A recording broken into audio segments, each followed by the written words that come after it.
Get it all out.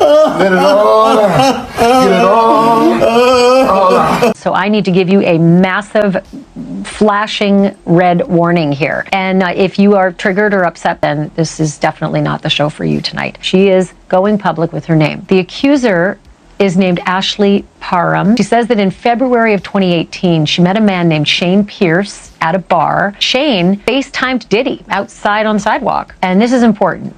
She says she believed that Diddy had something to do with the murder of Tupac Shakur. But Ashley Parham says that she told both Shane and Diddy on FaceTime that she wasn't impressed. Allegedly, Diddy warned her that she would pay for saying something like that. And the lawsuit says, quote, where she says this guy Shane invited her to come to his apartment. And defendant Shane offered her a glass of water, which he retrieved and brought back to the plaintiff. P. Diddy showed up with an entourage, including his top aide, Christina Coram. Parham says that Diddy was antagonistic from the start and that he put a knife to her face.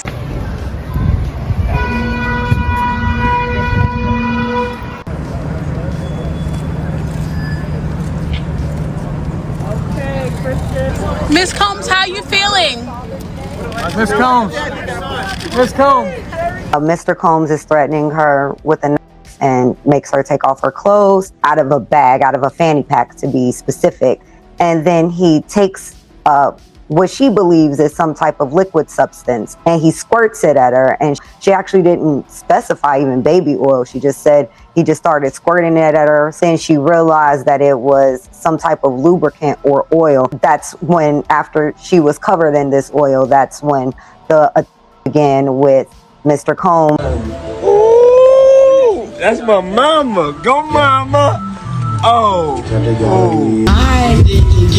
She's getting a drip with me. She's hydrating. What's up, Mom? Mom's a single. I ain't gonna hate on my moms. She's single. Yeah, my mom's single. Yeah. She, Don't stop. She could touch the floor with her palms. Hey, Mom, what's going on? You starting to cook, right? I said no. We're gonna have a big Thanksgiving here, because I like to cook a lot. Oh. Ribs, fried chicken, cornbread. I'm just getting closer to you. We love you, Mom. Thankful for you. Let's go. Now his defense team is asking the federal judge to start revealing who his accusers are. And now his attorneys say they want to know who the women are that are accusing him, as well as some men.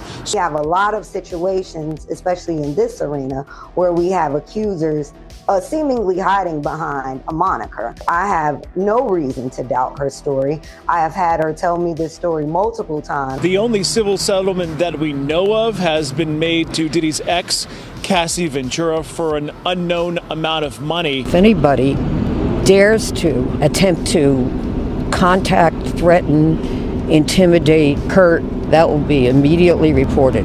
Again, he has been named in 6 lawsuits. 4 of those filed so far are male accusers. You know, men now, but in one case, a 16-year-old boy who says in 1998, when he was a teenager, found himself in an occasion to be alone with Diddy, he says, and he claims that Diddy basically, he went to a white party, he was invited, he touched him and essentially called it a rite of passage to become a star in the music industry, you know, ranging from 1998 to October of 2021. And one guy says, hey, 2008, I find myself that he was pistol whipped by somebody who was with Diddy, and then that he was assaulted and raped. And Diddy is in deep trouble, facing multiple serious charges that's shaken the music industry to its core. Since September, the hip-hop mogul has been behind bars without bail, battling the outrageous accusations brought by federal authorities. On top of this, several lawsuits have been filed by alleged victims, adding to the weight of the allegations against him. After months of waiting, the judge overseeing Diddy's case has finally set a tentative trial date for May 5th, 2025. While this provides some clarity, it's unclear whether the trial will be televised, similar to the infamous Johnny Depp-Amber Heard trial. Given the massive media attention on Diddy's case, a public trial could generate even more buzz, just as Depp and Heard's did, which was eventually turned into a Netflix series. But the heat on Diddy doesn't end there. The investigations into the tragedy of Tupac Shakur, one of the most famous unsolved cases in hip-hop history, has now pulled Diddy into its orbit. I'm not mad at Justin. I'm not. I'm gonna tell you who I'm mad at. I'm mad at his manager. Scooter Brown was 25 years old. He was a single man living in Atlanta alone. When he found Justin Bieber on the internet, Scooter is the man that actually discovered Justin Bieber. He found a little white boy with nice hair on the internet. In the middle of the night. The middle of the night. Now, I don't know what Chris Hansen is, but he missed one. That's a goddamn if I've ever seen one right there. He's face down in a wax usher's lap. It's weird. He's a worldwide superstar. There's even a wax figure of Justin at Madame Tussauds in London. Over to say hello to P. Diddy, and Jay-Z was there, and Leonardo DiCaprio sat. All right, I think you've dropped enough names. New York attorney Alex Spiro, hired to investigate potential connections, has raised questions about Diddy's involvement in Tupac's 1996 incident. This comes after Dwayne Keefe D. Davis, recently charged with Tupac's tragedy, previously implicated Diddy in the crime. Although Diddy has denied any involvement and has not been officially considered a suspect, the accusations are fueling speculation. With his May trial looming and his potential connection to Tupac's incident under scrutiny, things are not looking good for the music mogul. Fans and media alike are left wondering how much worse this could get for him. On top of all that, latest whispers suggest Diddy is struggling in federal jail, but not for the reasons one might expect. Since being locked up at Brooklyn's Metropolitan Detention Center on September 17, following a judge's denial of his bail request, the hip-hop mogul has had to adjust to life behind bars, and it hasn't been easy. According to his attorney, Marc Agnifilo, one of the roughest aspects of Diddy's jail stint is the stark reality of his day-to-day routine. MDC Brooklyn is far from the luxurious life the Bad Boy Records founder was used to. His mornings start at 6 a.m. with a basic breakfast of cereal, toast, fruit, and a breakfast cake. Lunch follows at 11 a.m., and dinner is served after a 4 p.m. head count. His first meal inside, a choice of Swedish meatballs or a black bean burger, along with sides like egg noodles, green beans, and garden salad. The lack of freedom and the routine in such a facility is wearing on Diddy, but that's not the only thing troubling him. Agnifilo has publicly addressed the controversial FBI raid, which uncovered 1,000 bottles of baby oil at Diddy's properties. His lawyer humorously blamed Costco for the stockpile, claiming that his client simply buys in bulk. However, Costco denied carrying baby oil at its stores, adding a strange twist to the ongoing scandal. People who say they attended his infamous parties and are not surprised by the allegations against him. This is Diddy. Like at a Diddy party, he's always gonna be turning up. Y'all not at Diddy's house, y'all not nowhere. I'm just wild on how he's just able to keep all that energy. Sometimes they provide breakfast in the morning and it's like you could chill. The lawsuit suggests that the Duke of Sussex was one of the guests at Combs' infamous parties. Now Prince Harry has been named in a $30 million lawsuit against the hip-hop mogul, who is facing charges of trafficking and sexual abuse, allegedly attended by sex workers and underage girls. In my opinion, I think that they're probably looking at RICO or racketeering charges. Each one of those charges carries with it a 25-year sentence. Digital evidence can be very, very tiny. And so when you're looking for flash drives, you are going to have to start looking in walls, taking apart furniture, cameras, those kinds of things, cameras that are recording, those kinds of things. Agents were concerned that Diddy or his associates were deleting evidence. That was my tip-off to why this evidence was probably digital in nature, which is exactly why, in my opinion, they searched the homes simultaneously at the exact same time. My guess is that they knew that there was a chance that evidence could be destroyed or was going to be destroyed. He's a monster. He's literally a monster. This man is gonna go down. This is incredibly disturbing footage. He hosted what he called Freak0ffs.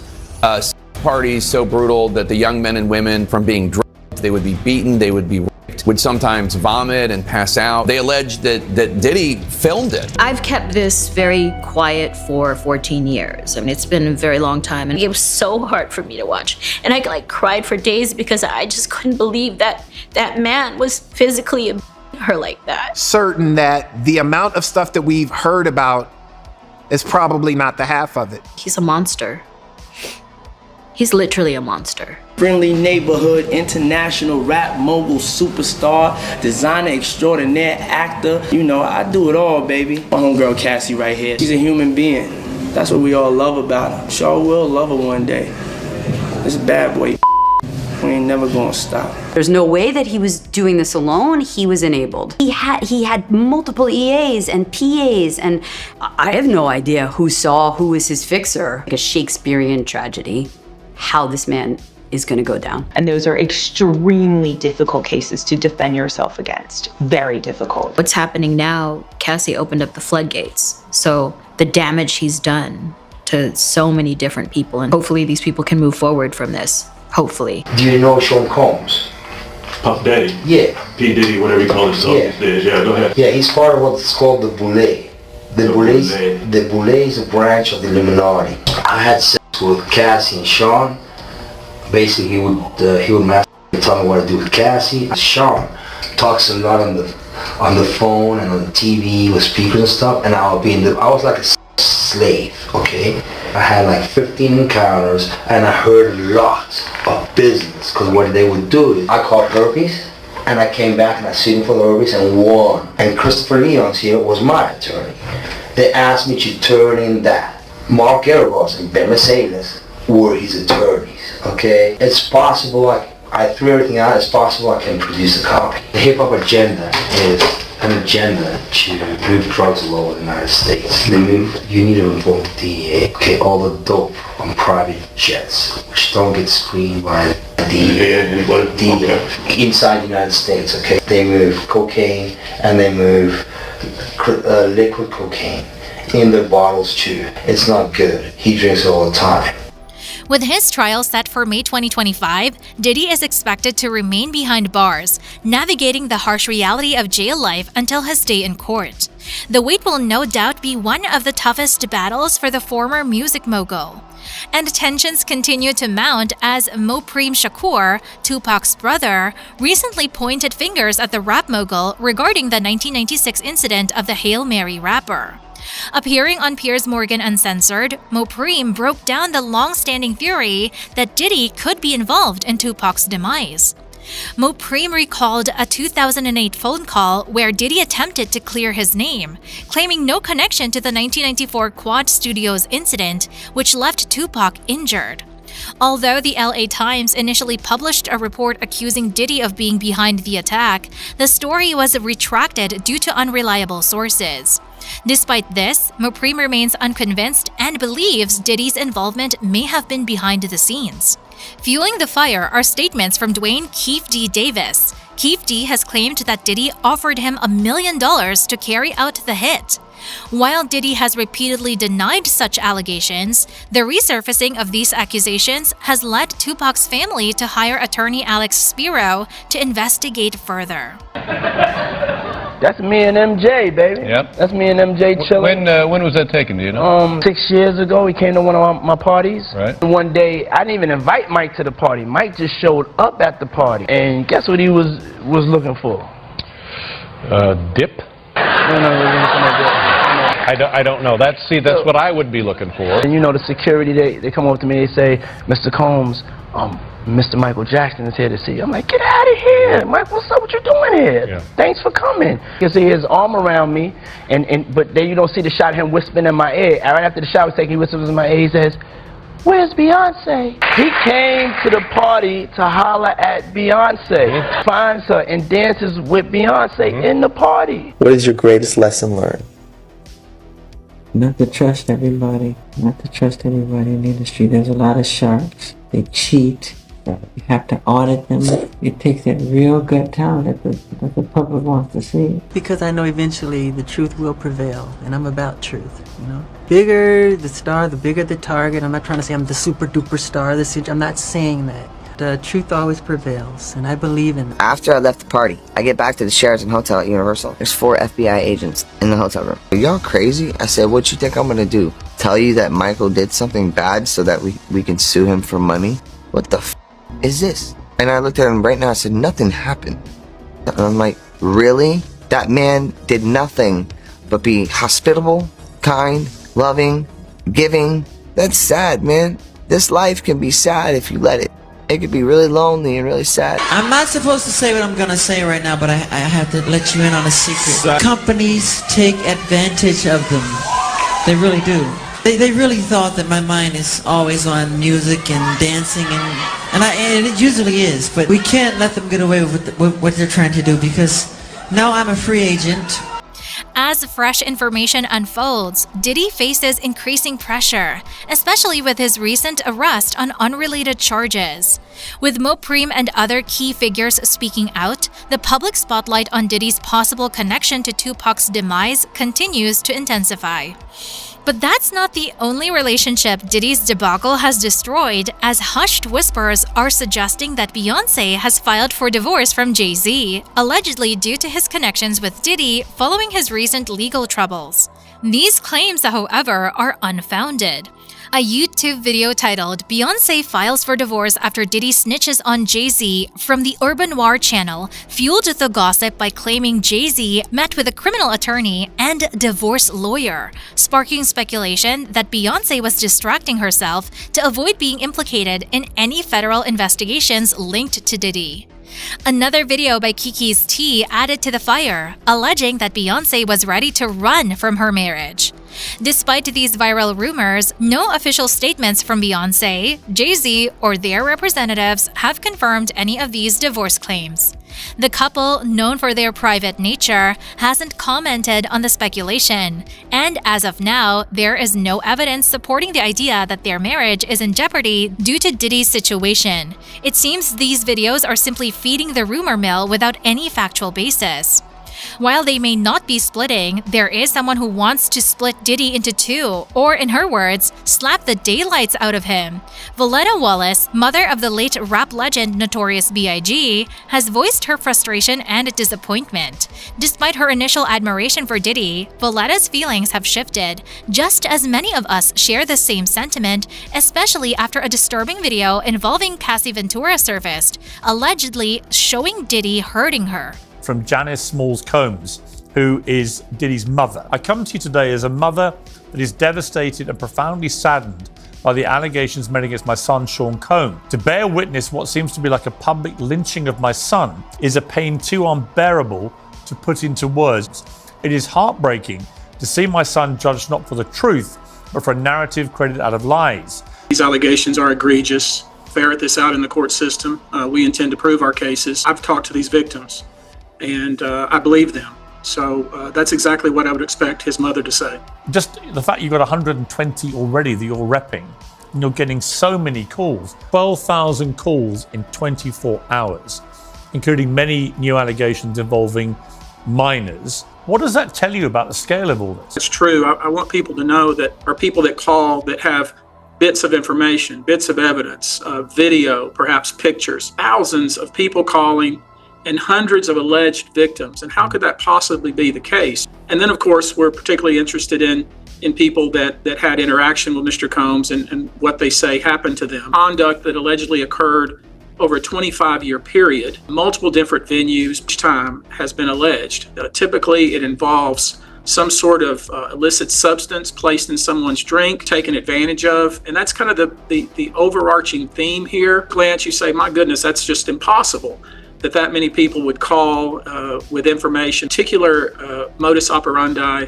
It makes a lot of sense. I don't know that I could keep him off the stand. He is very eager to tell his story. This is the type of indictment you would expect from someone in the mafia. Reputation is over. The United States government, they start making this case as a takedown of a successful black man. Brought in new lawyers to try and get this done. Appeals court says the judge was wrong. The judge should have allowed him to post bail, which is exactly what they are going to try and do. The judge abused his discretion because ultimately this is a discretionary thing.